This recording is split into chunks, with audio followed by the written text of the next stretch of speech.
Hello दोस्तों, कैसे हैं आप। उम्मीद करती हूँ आप सभी बहुत अच्छे होंगे।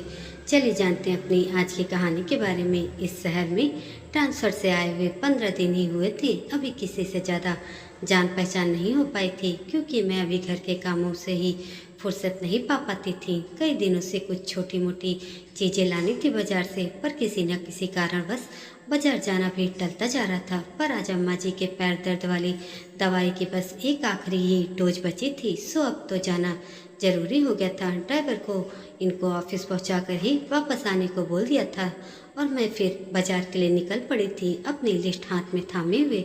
जल्दी ही सारे काम निपट गए। भीड़ इस समय कम थी, शायद इसीलिए, वरना कभी कभी तो एक दुकान से दूसरी दुकान भागते भागते काफ़ी समय लग जाता है। मैं खड़ी अपनी लिस्ट देख ही रही थी कि क्या खरीदना बचा है, तभी पीछे से किसी ने कंधे पर हाथ मारा, चिपरा। मैं पलटी और खुशी के मारे मेरे मुंह से चीख निकल गई। अरे संजना, तू फिर तो यहाँ कैसे, कब, कहाँ का सिलसिला जो शुरू हुआ। तो बातें तभी रुकी जब मेरे ड्राइवर ने आकर यह बताया कि जल्दी घर चलना होगा। उसे साहब ने जल्दी बुलाया है हेड ऑफिस जाने के लिए। मेरा मन अभी भरा नहीं था, बातें खत्म नहीं हुई थी। संजना बोली, चल तू मेरे साथ चल, मैं अभी मिनी के घर ही जा रही हूँ, तू भी आ जा, तुझे देखकर खुश हो जाएगी। मिनी का नाम सुनते ही मैं और अधिक उत्तेजित हो उठी।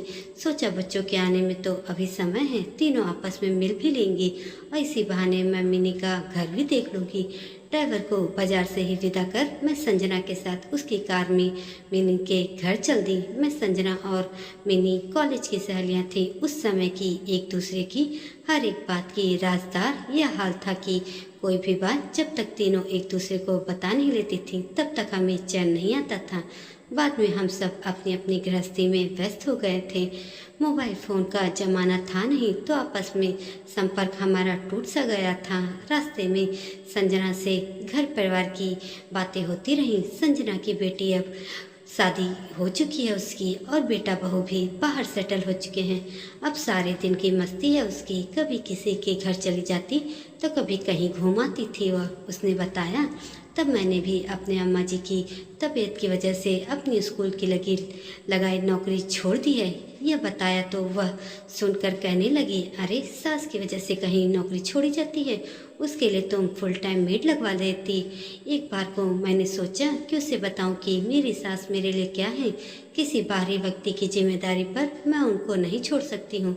फिर लगा कि जितने हल्के अंदाज में यह बात कर रही है, परिस्थिति की गंभीरता को शायद ना समझ पाए, तब मैं चुप हो ही रही। अब तक हम मिनी के घर भी पहुंच गए। दरवाज़ा मिनी ने ही खोला। संजना आगे ही खड़ी थी। मैंने नोटिस किया, उसे देखकर मिनी के चेहरे पर विशेष खुशी नहीं झलकी थी। फिर संजना के हटने पर उसने मुझे देखा तो खुशी से उसकी बाहें खिल उठी थी। ड्राइंग रूम में आराम से सोफे पर पसरते हुए संजना ने पानी की गुहार मचाई। सोफे पर बैठते समय उसमें से थोड़ी सी चर की आवाज़ निकली। तब संजना ने कहा, अरे यार, ये सोफ़ा भी ना, क्या मिनी तू भी यही पुराना सोफ़ा चला रही अभी तक, नया क्यों नहीं लेती। तब मिनी ने सकुचाते हुए मुझे देखा, फिर बोली, हाँ वो बनवाना है, बस रह ही जाता है। तब तक एक प्यारी सी लड़की ट्रे में पानी लेकर आई। शिष्टता से हमें नमस्ते किया। संजना ने उससे मेरा परिचय करवाया। यह मिनी की बड़ी बेटी है, मम्मी की बचपन की सहेली जान। उसने खुशी जाहिर करी और अंदर वापस जाने के लिए मुड़ी थी कि संजना ने उसे आवाज़ देकर रोक लिया, स्वीटी सुन। जी आंटी। स्वीटी ने पीछे मुड़कर प्रश्नवाचक दृष्टि से हमें देखा। अरे भाई, तू कोई अच्छा सा लड़का पसंद कर शादी क्यों नहीं कर लेती है। अपनी माँ को कितना परेशान किया हुआ है इतने समय से, हमको भी अब फ्री कर दे। कहने की जरूरत नहीं कि प्रत्युत्तर में स्वीटी की आंखों से आते जाते और बदलते भाव ने शब्दों का संबल लिए बिना ही सब कुछ कह डाला। अगर संजना उस भाषा को पढ़ने का भूता रखती तो शायद जीवन में फिर किसी से इस तरह की दिल दुखाने वाली कोई बात ना कर पाती। पर वो तो बस यूं ही एक बेमतलब का जुमला उछाल अपने बैग में चश्मे ढूंढने में लगी थी। कुछ पलों के अंतराल के बाद जब शायद स्वीटी इस प्रश्न के लिए प्रत्युत्तर शब्द ढूंढ कुछ बोलने के लिए मुंह खोलने ही वाली थी कि तभी रसोई से चाय की ट्रे लेकर आती हुई मिनी ने बेटी को उस अप्रिय स्थिति में से उबाल लिया था। लो भाई, सब लोग चाय पियो गर्मा गर्म, और ये ले सिपरा मठरी टेस्ट कर, मैंने कल ही बनाई है। स्वीटी देख तो कहीं मैं गैस तो खुली नहीं छोड़ाई हूँ। पता नहीं आजकल मुझे क्या होता जा रहा है, कुछ न कुछ भूल ही जाती हूँ। कुछ ही दिन बाद मिनी का मेरे घर आना हुआ था। तब हम दोनों देर तक अपनी पुरानी स्मृतियों के गलीचों पर चहलकदमी करते रहे। कॉलेज की भी खूब यादें ताज़ा हुई।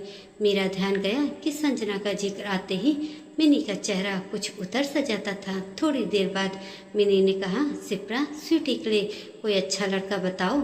मैंने पूछा, वह तैयार है क्या शादी के लिए? मिनी का चेहरा उतर गया। वह बोली, हम लोग तो कब से ही ढूंढ रहे हैं, बस जैसे ही कोई सही लड़का मिलेगा तुरंत कर देंगे शादी। उल्टे सीधे प्रपोजल आते हैं तो मना करना ही पड़ता है। हम जानते बूझते कैसे लड़की को ढकेल दें। यह तो मैंने खुद देखा था कि एक अच्छे पद पर कामकाजी होने के साथ साथ लड़की हर प्रकार से सुशील, संस्कारी और सुंदर भी थी। कह सकते हैं कि ढूंढने से भी उसमें कोई भी कमी निकालना मुश्किल था। उसका अभी तक विवाह न होने का अर्थ सिर्फ यह था कि ईश्वर की ओर से अभी उसका समय निर्धारित नहीं हुआ है। अरे, मुझे लगा था अभी स्वीटी ही तैयार नहीं है शादी के लिए। मैंने मिनी से कहा, हाँ, उस दिन मैं ये समझ गई थी कि संजना की बात सुनकर तुझे ऐसा ही कुछ लगा होगा। ये संजना तो कभी भी कुछ भी बोल देती है। कभी अंकुल से नौकरी की पूछती है तो कभी स्वीटी से शादी का। अब क्या क्या बताऊँ तुझे, खुद तो वह फ्री है, इसलिए आए दिन हमारे घर आकर कुछ भी उल्टा सीधा कमेंट कर जाती है। अब इसकी इसी आदत के कारण बच्चे तो उससे चिढ़ चुके हैं। मैंने नोटिस किया कि अवचेतन मन में मैं उस दिन का सोच सोच कर जिस दिन संजना मेरे घर पर आएगी अभी से ही घबराने लगी थी। उसकी इस आदत के चलते मैं अपने सुखी संसार की खुशियों को दांव पर नहीं लगाना चाहती थी। शायद मैं कोई ना कोई बहाना बनाकर उस दिन को यथासंभव टालने का प्रयत्न करूं। सोच रही थी कि प्रॉब्लम की शुरुआत कहाँ से हुई। हमारी रोज़मर्रा की ज़िंदगी में बहुत से सवाल हमें बहुत मामूली लगते हैं। हम सामने वाले से अपनापन दिखाते हुए या बिना किसी खास उद्देश्य के फिजूल के सवाल पूछ तो बैठते हैं, पर यह नहीं समझ पाते हैं कि कहीं ये हमारे ये नादानी में पूछे गए बेमतलब के सवाल सुनने वाले के दिल में कुंठा और बेबसी का बीज तो नहीं बो रहे हैं।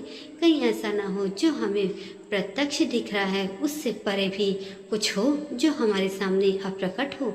हमारी वाणी से निकले शब्द दूसरे पर कितना गहरा असर डाल देते हैं, यह हम कई बार खुद भी नहीं जान पाते हैं। जाने किसकी क्या मजबूरी हो कि झूठ बोल नहीं सकता हो और सच वह कहना नहीं चाहता हो। यदि आप इस योग्य हैं कि सामने वाले की समस्या दूर कर सकते हैं या वास्तव में उसकी सहायता करना चाहते हैं, तब तो आपके ये सवाल बिल्कुल जायज़ हैं। परंतु यदि आप सिर्फ अपडेट चाहते हैं या आपका इरादा सिर्फ मजे लेने का है, तो सिर्फ आपके रोज़मर्रा की ज़िंदगी की ये बेमतलबी सवाल जिनका उत्तर देने में सामने वाला अचकचा जाए, जैसे उसकी नौकरी अभी तक क्यों नहीं लग पाई, शादी कब हो रही है, अभी तक बच्चा क्यों नहीं हुआ, बेटा बहू तुम्हारे साथ क्यों नहीं रहते, अरे अब तो बहू आ गई है घर में, उससे पैर क्यों नहीं दबाती। ऐसे सवाल आप अपने पास ही रखें। उन सवालों से किसी को परेशान न करें और बेहतर तो यही होगा कि जब किसी के घर जाएं तो अंधे बहरे बन जाएं और गूंगे बन जाएं। बाहर आएं तो शायद आप किसी का संसार बचा पाएं। दोस्तों, ये कहानी पसंद आई हो और ये बात आपको सही लगी हो तो कमेंट में हमें ज़रूर बताइएगा और एक लाइक भी ज़रूर करिएगा और मेरे चैनल को प्लीज़ सब्सक्राइब भी कर दीजिएगा। धन्यवाद।